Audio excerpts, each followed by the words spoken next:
I am Councilwoman Rita Lamb, and this is one of my favorite Dr. Seuss books. It was completed by his friends Jack Prelutsky and Lane Smith following Dr. Seuss's death in 1991.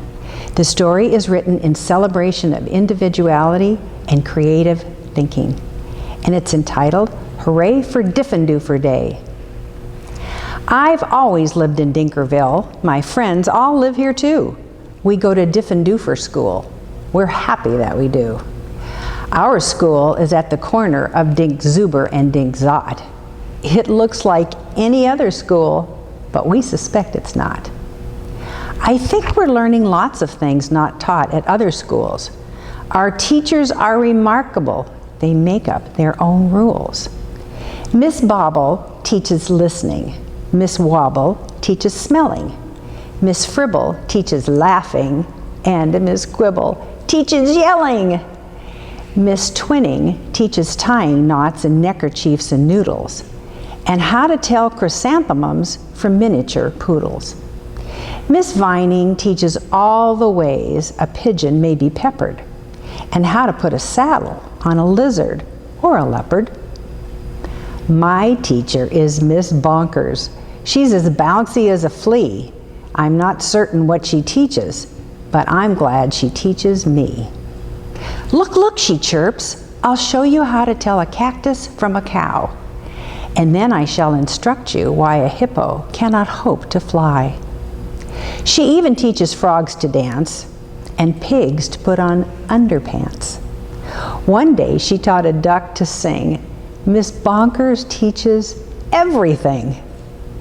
Of all the teachers in our school, I like Miss Bonkers best. Our teachers are all different, but she's differenter than the rest. We also have a principal. His name is Mr. Lowe.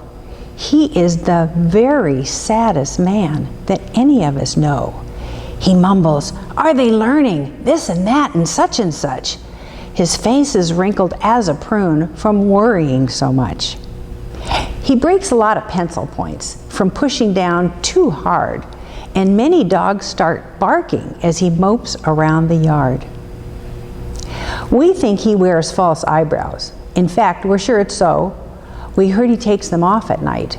I guess we'll never know. But we know he likes Miss Bonkers. He treats her like a queen. He's always there to watch her when she's on her trampoline. There are many other people who make Diffendoofer run. They are utterly amazing. I love every single one. Our nurse, Miss Clot, knows what to do when we've got the sniffles or the flu. One day I had a splinter, so she bandaged me from head to toe. Mr. Plunger, our custodian, has fashioned a machine, a super duper zooper flopper, to keep the whole school clean. Our music teacher, Mrs. Fox, makes bagpipes out of straws and socks. Our art teacher, Mr. Bees, paints pictures hanging by his knees. In science class with Mr. Katz, we learn to build robotic rats. In gym, we watch as Mr. Bear hoists elephants into the air. Miss Loon is our librarian. She hides behind the shelves and often cries out, "Louder!" when we're reading to ourselves. We have 3 cooks, all named McMunch, who merrily prepare our lunch. They make us hot dogs, beans, and fries, plus other things we do not recognize.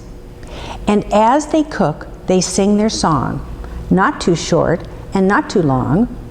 Roast and toast and slice and dice. Cooking lunch is oh so nice. We were eating their concoctions, telling jokes and making noise, when Mr. Lowe appeared and howled, "Attention, girls and boys!"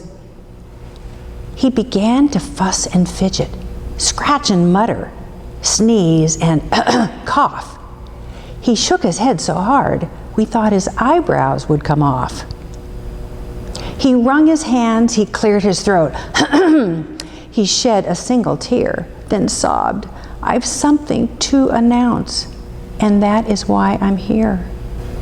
All schools from miles and miles around must take a special test to see who's learning such and such, to see which school's the best. If our small school does not do well, then it'll be torn down, and you will have to go to school in dreary Flobbertown. Not Flobbertown, we shouted, and we shuddered at the name, for everyone in Flobbertown does everything the same. It's miserable in Flobbertown. They dress in just one style, they sing one song, they never dance, they march in single file. They do not have a playground. They do not have a park. Their lunches have no taste at all. Their dogs are scared to bark. Miss Bonkers rose. "Don't fret," she said. "You've learned the things you need to pass the test, and many things, and many more. I'm sure you'll succeed. We've taught you that the earth is round, that red and white make pink, and something else that matters more. We've taught you how to think." "I hope you're right," sighed Mr. Lowe. He shed another tear. "The test is in 10 minutes, and you're taking it right here." We sat in shock and disbelief. "Oh no," we moaned, "oh no."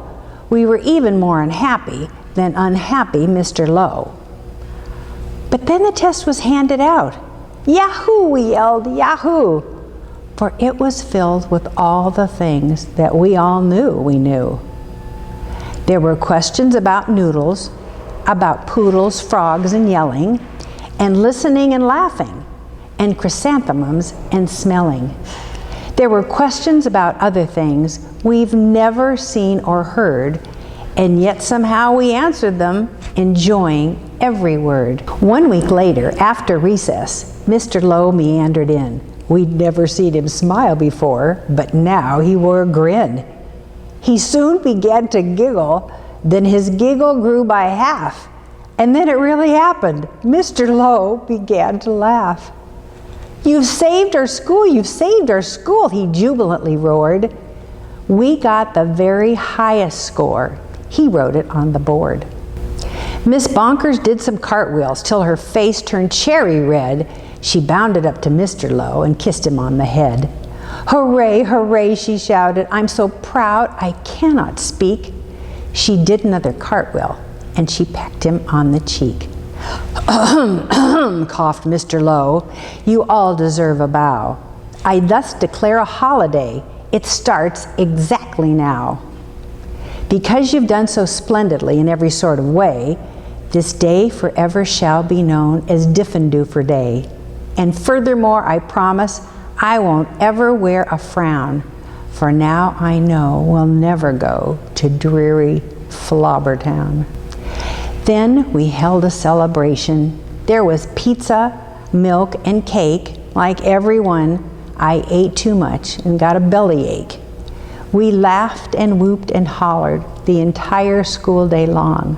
Then we all sang triumphantly the Diffendoofer song. "We love you, Diffendoofer School, we definitely do.